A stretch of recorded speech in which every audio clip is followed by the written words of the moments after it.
bập cồn bà na đam ơi na đam y tình nhã na đam ơi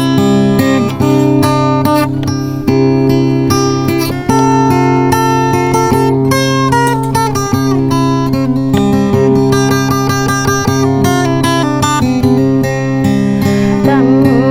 na y nhà nhập lấy bèn để na y đam na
để có bồ là hình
cho nó ra gần nè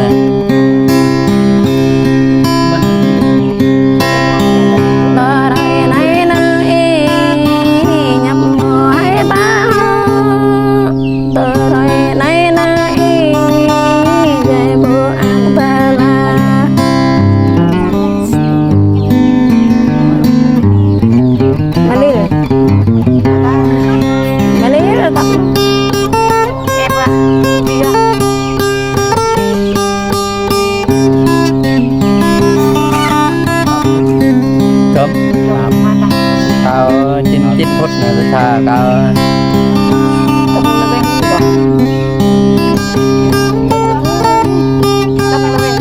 cao em ơi đã tâm này mới đâm mì rồi nên mò nên họ nhà chắc là mò ơi con nhà làng nhút dâu là nè bò nâng đi nó nè em có tiền nhà thân này em ba có nè mò ơi con về nhớ mi ở đó nhà về nè mới có nhà tuổi mình dòng đây đã bị họ lo đánh nè mới đâu mẹ có lắm mẹ nè lúc linh nè mới lo tuổi câu cầm này ra để chấm đủ đánh nè mới